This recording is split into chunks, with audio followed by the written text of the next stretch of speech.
नमस्कार दोस्तों। आज की कहानी है पंच परमेश्वर, मुंशी प्रेमचंद द्वारा लिखित। जुम्मन शेख अलगू चौधरी में गाढ़ी मित्रता थी। साझे में खेती होती थी, कुछ लेन देन में भी साझा था। एक को दूसरे पर अटल विश्वास था।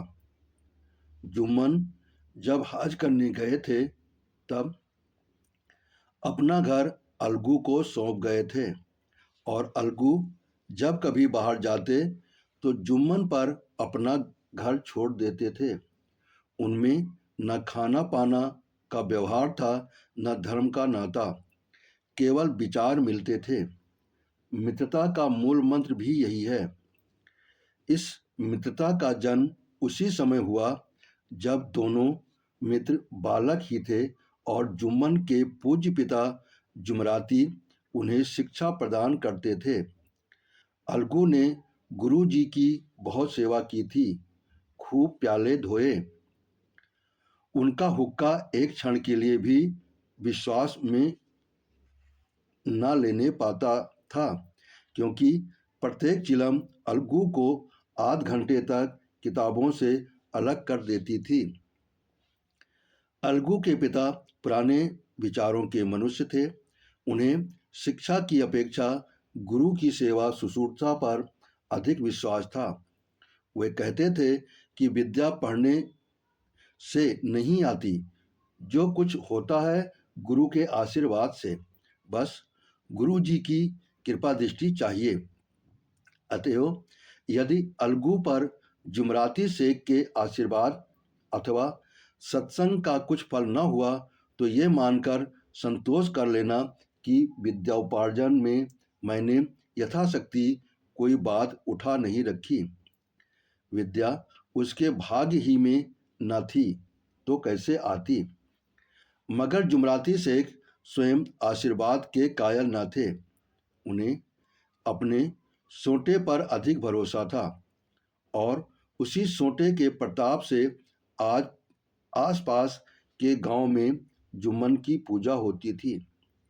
उनके लिखे हुए रहनामे या बैनामे पर कचहरी का मुहर्रिर भी कदम न उठा सकता था।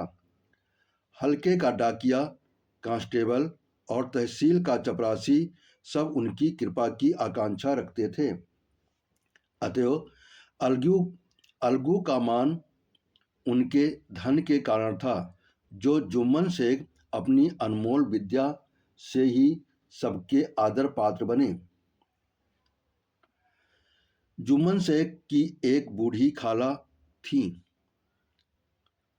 उसके पास कुछ थोड़ी सी मिल्कियत थी, परंतु उसके निकट संबंधियों में कोई न था। जुम्मन ने लंबे चौड़े वादे करके वह मिल्कियत अपने नाम लिखवा ली थी। जब तक दानपत्र की रजिस्ट्री न हुई तब तक खालाजान का खूब आदर सत्कार किया गया। उन्हें खूब स्वादिष्ट पदार्थ खिलाए गए। हलवे पुलाव की वर्षा की गई। पर रजिस्ट्री की मुहर ने इन खातिरदारियों पर भी मानो मुहर लगा दी। जुम्मन की पत्नी करीमन रोटियों के साथ कड़वी बातों के कुछ तेज तीखे सालन भी देने लगी। जुम्मन शेख भी निष्ठुर हो गए। अब बेचारी खालाजान को प्रायः नित्य ही ऐसी बातें सुननी पड़ती थीं। बुढ़िया न जाने कब तक जिएगी। 2-3 बीघे ऊसर क्या दे दिया, मानो मोल ले लिया है। बघारी दाल के बिना रोटियां नहीं उतरती। जितना रुपया इसके पेट में झोंक चुके, उतने से तो अब तक गांव मोल ले लेते।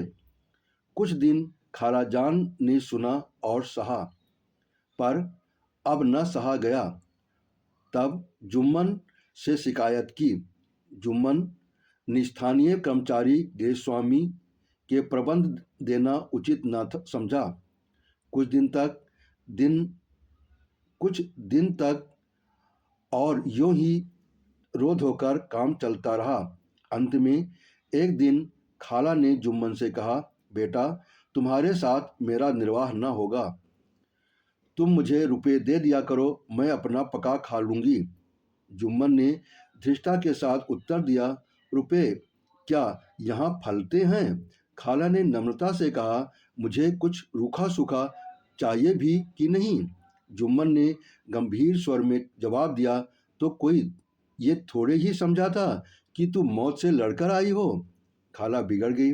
उन्होंने पंचायत करने की धमकी दी। जुम्मन हंसे। जिस तरह कोई शिकारी हिरन को जाली की तरफ जाते देखकर मन ही मन हंसता है। वे बोले, हाँ जरूर पंचायत करो, फैसला हो जाए। मुझे भी ये रात दिन की खटखट पसंद नहीं। पंचायत में किसकी जीत होगी, इस विषय में जुम्मन को कुछ भी संदेह न था। आसपास के गांवों में ऐसा कौन था जिसके अनुग्रह का ऋणी न हो? ऐसा कौन था जो उसको शत्रु बनाने का साहस कर सके? किसमें इतना बल था जो उसका सामना कर सके? आसमान के फरिश्ते तो पंचायत करने आवेंगे नहीं। इसके बाद कई दिन तक बूढ़ी खाला हाथ में एक लकड़ी लिए आसपास के गांव में दौड़ती रही। कमर झुकी कर कमान हो गई थी। एक एक पल चलना दूभर था, मगर बात आ पड़ी थी, उसका निर्णय करना जरूरी था। बिल्ला ही कोई भला आदमी होगा जिसके सामने बुढ़िया ने दुख के आंसू न बहाए हों। किसी ने तो यूं ही ऊपरी मन से ही हूँ हाँ करके टाल दिया, और किसी ने इस अन्याय पर जमाने को गालियां दी।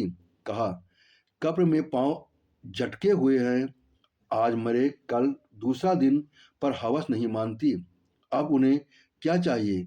रोटी खाओ और अल्लाह का नाम लो। तुम्हें अब खेती बाड़ी से क्या काम है?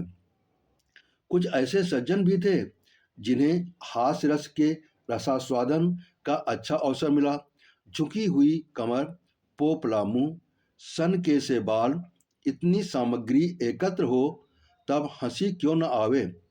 ऐसे न्यायप्रिय, दयालु, दीनवत्सल पुरुष बहुत कम थे जिन्होंने इस अबला के दुखड़े को गौर से सुना हो और उसको सांत्वना दी हो। चारों ओर से घूम घाम कर बेचारी अलगू चौधरी के पास आई, लाठी पटक दी और दम लेकर बोली, बेटा तुम भी दम भर के लिए मेरी पंचायत में चले आना। अलगू, मुझे बुलाकर क्या करोगी? कई गांव के आदमी तो आवेंगे ही। खाला, अपनी विपद तो सबके आगे रो आएगी आई। अब जाने न जाने की अख्तियार उनकी है। अलगू, यूं जाने को आ जाऊंगा, मगर पंचायत में मुंह न खोलूंगा। खाला, क्यों बेटा? अलगू, अब इसका क्या जवाब दूं? अपनी खुशी। जुम्मन मेरा पुराना मित्र है, उससे बिगाड़ नहीं कर सकता। खाला, बेटा क्या बिगाड़ के डर से ईमान की बात न कहोगे? हमारे सोए हुए धर्म ज्ञान की सारी संपत्ति लुट जाए तो उसे खबर नहीं होता, परंतु ललकार सुनकर वो सचेत हो जाता है, फिर उसे कोई जीत न नहीं सकता। अलगू इस सवाल का कोई उत्तर न दे सका, पर उसके हृदय में ये शब्द गूंज रहे थे, क्या बिगाड़ के डर से ईमान की बात न कहोगे? संध्या समय एक पेड़ के नीचे पंचायत बैठी। शेख जुम्मन ने पहले से ही फर्श बिछा रखा था। उन्होंने पान, इलायची, हुक्के, तंबाकू आदि का प्रबंध भी किया था। हाँ, वह स्वयं अलबत्ता अलगू चौधरी के साथ जरा दूर पर बैठे जब पंचायत में कोई आ जाता था तब दबे हुए सलाम से उसका स्वागत करते थे। जब सूर्य अस्त हो गया और चिड़ियों की कलरव युक्त पंचायत पेड़ों पर बैठी, तब यहाँ भी पंचायत शुरू हुई। फर्श की एक एक अंगुल जमीन भर गई, पर अधिकांश दर्शक ही थे। निमंत्रित महाशयों में से केवल वे ही लोग पधारे थे जिन्हें जुम्मन से अपनी कुछ कसर निकालनी थी। एक कोने में आग सुलग रही थी। नाई ताबड़तोड़ चिलम भर रहा था। ये निर्णय करना असंभव था कि सुलगते हुए उपलों से अधिक धुआं निकलता था या चिलम के दमों से। लड़के इधर उधर दौड़ रहे थे, कोई आपस में गाली गलौज करते और कोई रोते थे। चारों तरफ कोलाहल मच रहा था। गांव के कुत्ते इस जमाव को भोज समझकर झुंड के झुंड जमा हो गए थे। पंच लोग बैठ गए तो बूढ़ी खाला ने उनसे विनती की, पंचों, आज 3 साल हुए मैंने अपनी सारी जायदाद अपने भांजे जुम्मन के नाम लिख दी थी। इसे आप लोग जानते ही होंगे। जुम्मन ने मुझे ताहयात रोटी कपड़ा देना कबूल किया। साल भर तो मैंने इसके साथ रो धोकर काटा, पर अब रात दिन का रोना नहीं सहा जाता। मुझे न पेट की रोटी मिलती है और न तन का कपड़ा। बेकस बेवा हूँ, कचहरी दरबार नहीं कर सकती। तुम्हारे सिवा और किसको अपना दुख सुनाऊं? तुम लोग जो राह निकाल दोगे मैं उसी राह पर चलूं। अगर मुझ में कोई ऐब देखो तो मेरे मुंह पर थप्पड़ मारो। जुम्मन में बुराई देखो तो उसे समझाओ, क्यों एक बेकस की आह लेता है। मैं पंचों का हुक्म सिर माथे पर चढ़ाऊंगी।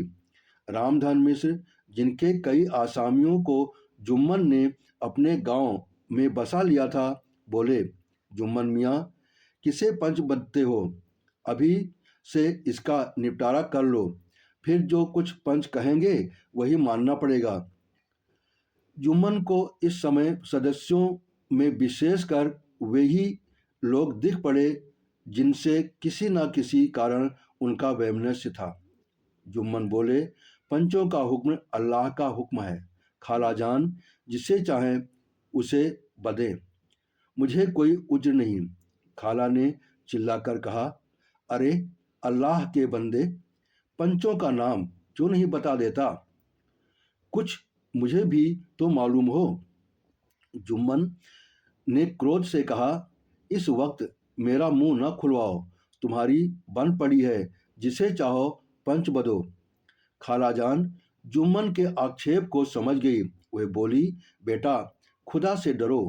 पंच ना किसी के दोस्त होते हैं, ना किसी के दुश्मन। कैसी बात कहते हो? और तुम्हारा किसी पर विश्वास न हो तो जाने दो। अलगू चौधरी को तो मानते हो, लो मैं उन्हीं को सरपंच बदती हूँ।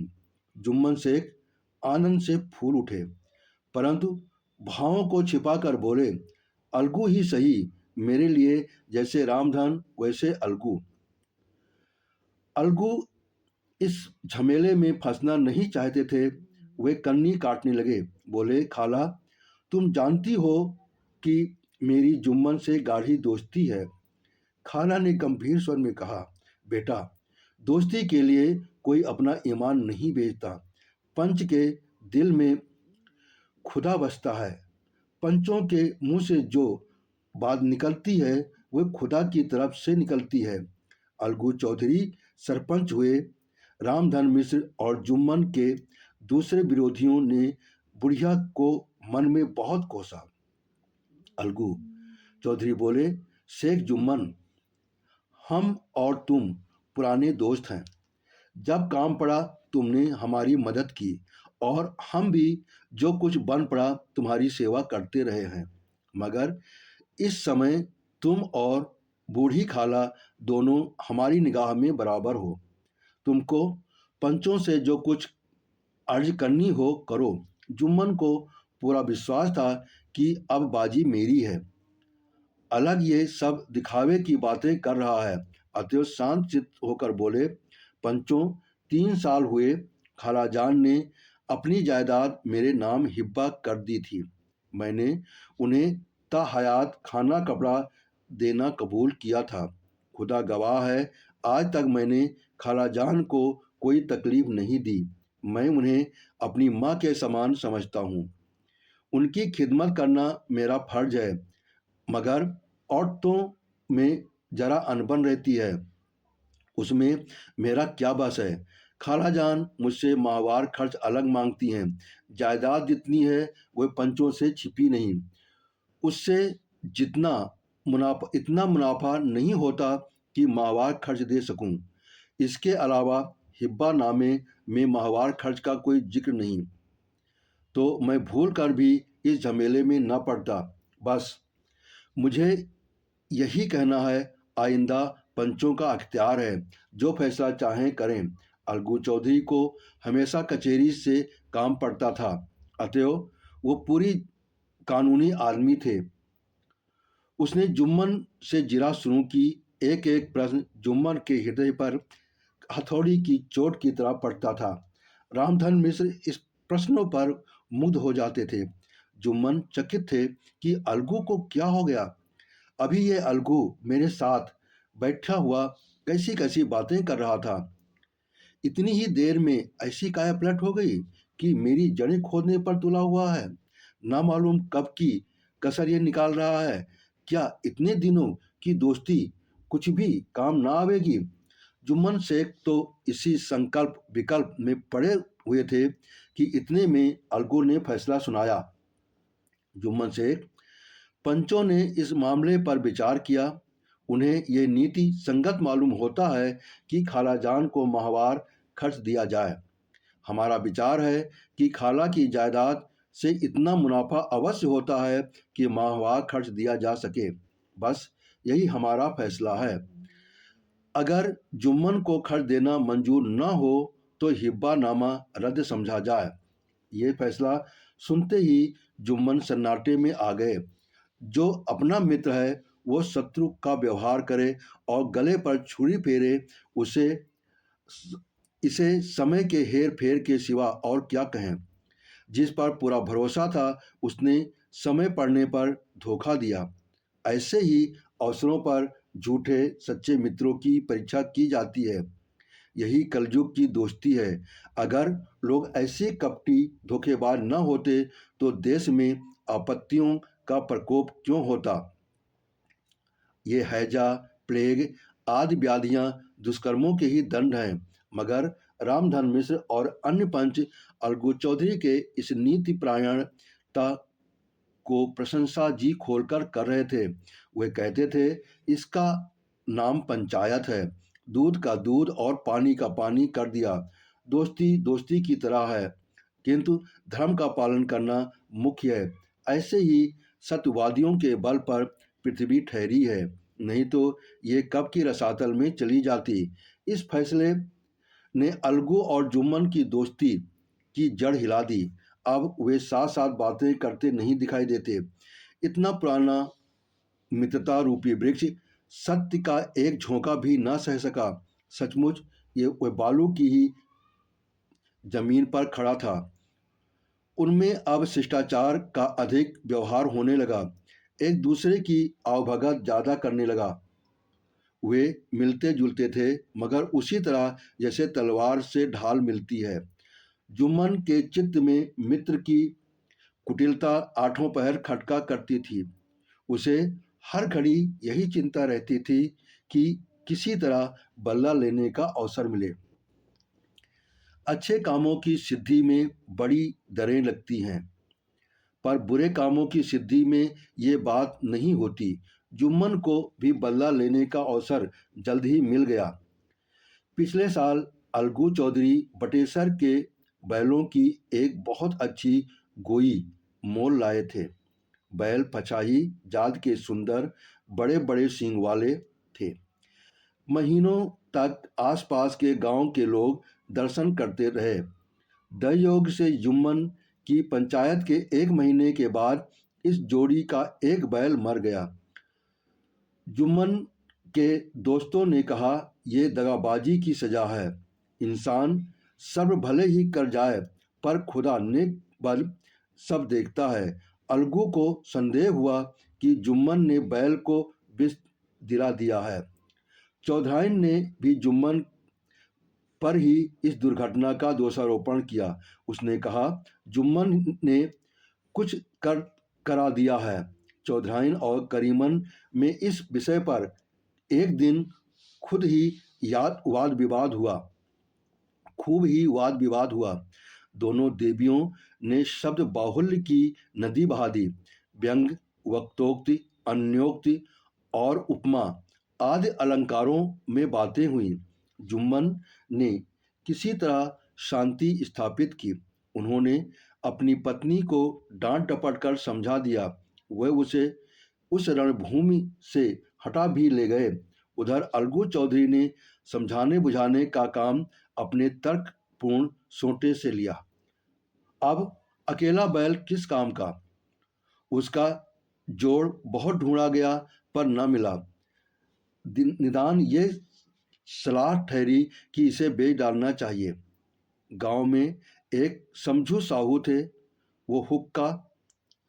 वह इक्का गाड़ी हाँकते थे। गांव के गुड़ घी लाद कर मंडी ले जाते, मंडी से तेल नमक भर लाते और गांव में बेचते। इस बैल पर उनका मन लहराया। उन्होंने सोचा, ये बैल हाथ लगे तो दिन भर में बेखटके 3 खेप हों। आजकल तो एक ही खेप में लाले पड़ जाते हैं। बैल देखा, गाड़ी में दौड़ाया, बाल भौरी की पहचान कराई, मोल तोल किया और उसे लाकर द्वार पर बांध ही दिया। 1 महीने में दाम चुकाने का वादा ठहरा। चौधरी को भी गरज थी ही, घाटे की परवाह न की। समझू साहू ने नया बैल पाया तो लगे उसे रगेदने। वो दिन में 3-3, 4-4 खेपें करने लगे। न चारे की फिक्र थी न पानी की, बस खेपों से काम था। मंडी ले गए, वहां कुछ रूखा सूखा सामने डाल दिया। बेचारा जानवर अभी दम भी न लेने पाया था कि फिर जोत दिया। अलगू चौधरी के घर था तो चैन की बंसी बजती थी। बैलराम छठे छमाहे कभी बैली से जोते जाते थे। खूब उछलते कूदते और कोसों तक दौड़ते चले जाते थे। यहाँ बैलराम का रातिब था साफ पानी, दली हुई अरहर की दाल और भूसे के साथ खली, और यही नहीं, कभी कभी घी का भी स्वाद चखने को मिल जाता था। शाम सवेरे एक आदमी खरहरे करता, पहुँचता और सहलाता था। कहाँ वह सुख चैन, कहाँ ये 8 पहर वही खपत। महीने भर ही में वो पिस सा गया। इक्के का ये जुआ देखते ही उसका लहू सूख जाता था। एक एक पग चलना दूभर था, हड्डियां निकल आई थीं, पर था वह पानीदार। मार की बर्दाश्त न थी। एक दिन चौथी खेप में साहू जी ने दूना बोझ लादा। दिन भर का थका जानवर, पैर न उठते थे, पर साहू जी कोड़े फटकारने लगे। बस फिर क्या था, बैल कलेजा तोड़कर चला।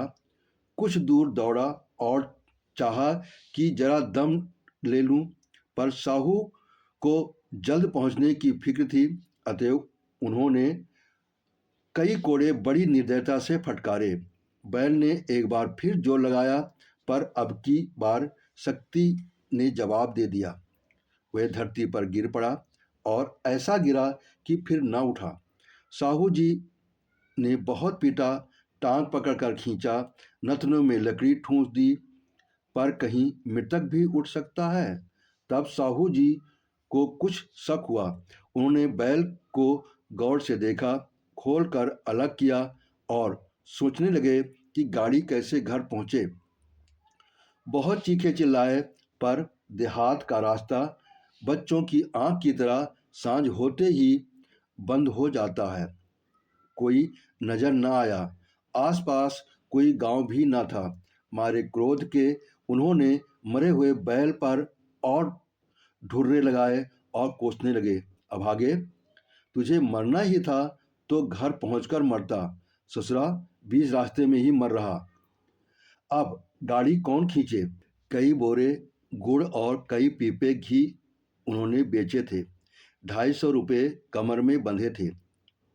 इसके सिवा गाड़ी पर कई बोरे नमक थे, अतएव छोड़कर जा भी ना सकते थे। लाचार बेचारे गाड़ी पर ही लेटे रहे। वही रत जगह करने की ठान ली। चिलम पी गाया, फिर हुक्का पिया। इस तरह शाहजी आधी रात तक नींद को बहलाते रहे। अपनी जान में तो वे जागते ही रहे, पाँव फैटते ही जो नींद टूटी और कमर पर हाथ रखा तो थैली गायब। घबराकर इधर उधर देखा तो कई कनस्तर तेल भी नदारद। अफसोस में बेचारे के सिर पीट लिया और पछाड़ खाने लगा। प्रातःकाल रोते बिलखते घर पहुँचे। सौआइन ने जब ये बुरी सुनावनी सुनी तब पहले तो रोई, फिर अलगू चौधरी को गालियां देने लगी। निगौड़े ने ऐसा कुलच्छनी बैल दिया कि जन भर की कमाई लूट गई। ये घटना को हुए कई महीने बीत गए।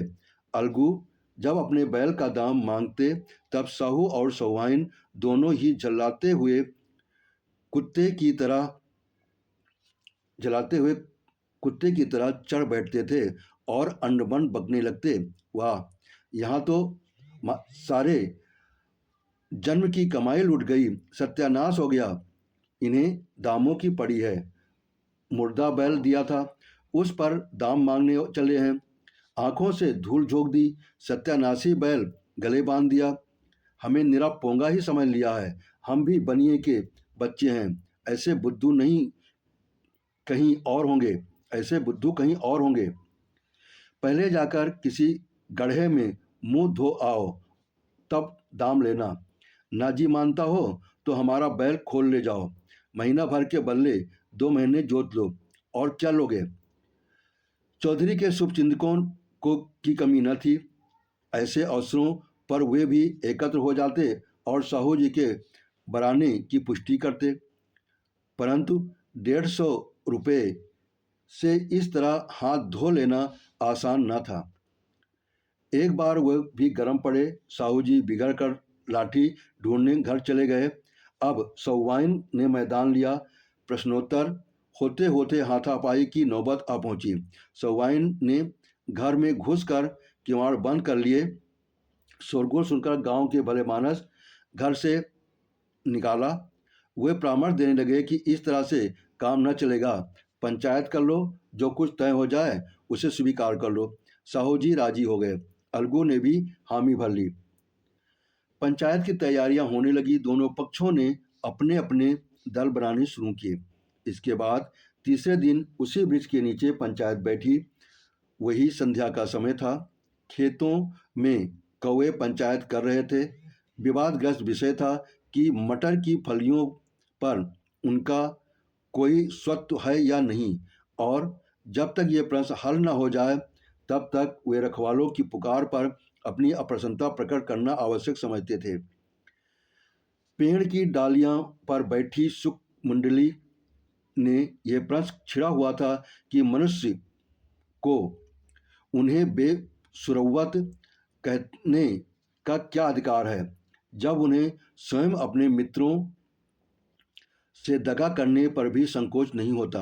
पंचायत बैठ गई तो रामधन मिश्र ने कहा, अब देरी क्या है, पंचों का चुनाव हो जाना चाहिए।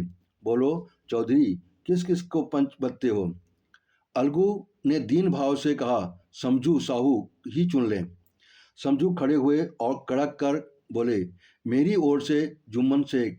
जुम्मन का नाम सुनते ही अलगू चौधरी का कलेजा धक धक करने लगा, मानो किसी ने अचानक थप्पड़ मारा हो।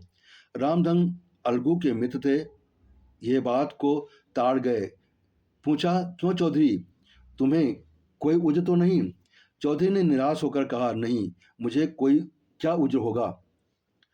अपने उत्तरदायित्व का ज्ञान बहुधा हमारे संकुचित व्यवहारों का सुधारक होता है।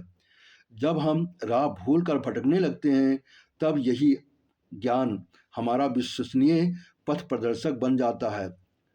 पत्र संपादक अपनी शांति कुटी में बैठा हुआ कितनी दृढ़ता और स्वतंत्रता के साथ अपनी प्रबल लेखनी से मंत्रिमंडल पर आक्रमण करता है, परंतु ऐसे अवसर आते हैं जब वो स्वयं मंत्रिमंडल में सम्मिलित होता है। मंडल के भवन में पग रखते ही उसकी लेखनी कितनी मर्मज्ञ, कितनी विचारशील, कितनी न्यायपरायण हो जाती है, इसका कारण उत्तरदायित्व का ज्ञान है। नवयुवक युवावस्था में कितना उद्दंड रहता है, माता पिता उसकी ओर से कितने चिंतित रहते हैं, वह उसे कुल कलंक समझते हैं, परंतु थोड़ी ही समय में परिवार का बोझ सिर पर पड़ते ही वो अव्यवस्थित चित्त उन्मत्त युवक कितना धैर्यशील, कैसा शांत चित्त हो जाता है। यह भी उत्तरदायित्व के ज्ञान का फल है। जुम्मन शेख के मन में भी सरपंच का उच्च स्थान ग्रहण करते ही अपनी जिम्मेदारी का भाव पैदा हुआ। उसने सोचा, मैं इस वक्त न्याय और धर्म के सर्वोच्च आसन पर बैठा हूँ। मेरे मुंह से इस समय जो कुछ निकलेगा वह देववाणी के सदृश है, और देववाणी में मेरे मनोविकारों का कदापि समावेश न होना चाहिए। मुझे सत्य से जो भर भी टलना उचित नहीं। पंचों ने दोनों पक्षों के सवाल जवाब करने शुरू किए।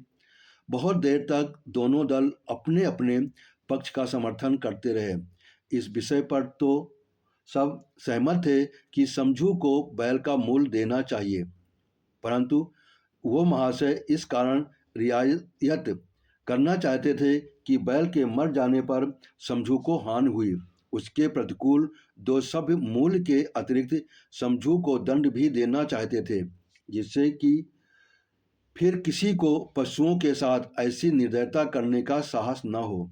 अंत में जुम्मन ने फैसला सुनाया, अलगू चौधरी और समझू साहू, पंचों ने तुम्हारे मामलों पर अच्छी तरह विचार किया। समझू को उचित है कि बैल का पूरा दाम दें। जिस वक्त उन्होंने बैल लिया उसे कोई बीमारी न थी। अगर उसी समय दाम दे जाते तो आज समझू उसे फिर लेने का आग्रह न करते। बैल की मृत्यु केवल इस कारण हुई कि उससे बड़ा कठिन परिश्रम लिया गया और उसके दाने चारे का कोई प्रबंध न किया गया। रामधन मिश्र बोले, समझू ने बैल को जानबूझकर मारा है, अतएव उसे दंड लेना चाहिए। जुम्मन बोले, ये दूसरा सवाल है, हमको इससे कोई मतलब नहीं। झगड़ू साहू ने कहा, समझू के साथ कुछ रियायत होनी चाहिए। जुम्मन बोले, ये अलगू चौधरी की इच्छा पर निर्भर है, वो रियायत करें तो उनकी भलमानसी है। अलगू चौधरी फूले न समाये उठ खड़े हुए और जोर से बोले, पंच परमेश्वर की जय। इसके साथ ही चारों ओर से प्रतिध्वनि हुई, पंच परमेश्वर की जय। ये मनुष्य का काम नहीं, पंच में परमेश्वर वास करते हैं, ये उन्हीं की महिमा है। पंच के सामने खोटे को कौन खड़ा कर सकता है। थोड़ी देर बाद जुम्मन अलगू के पास आए और उनके गले लिपट कर बोले, भैया, जब से तुमने मेरी पंचायत की तब से मैं तुम्हारा प्राणघातक शत्रु बन गया था, पर आज मुझे ज्ञात हुआ कि पंच के पद पर बैठकर न कोई किसी का दोस्त होता है न दुश्मन। न्याय के सिवा उसे और कुछ नहीं सूझता। आज मुझे विश्वास हो गया कि पंच की जबान से खुदा बोलता है। अलगू रोने लगे। इस पानी से दोनों के दिलों का मैल धुल गया। मित्रता की मुरझाई हुई लता फिर हरी हो गई। आपने कहानी सुनी, इसके लिए आपको बहुत बहुत धन्यवाद। आपने सब्सक्राइब किया, इसके लिए मैं दिल से आपका आभारी हूँ।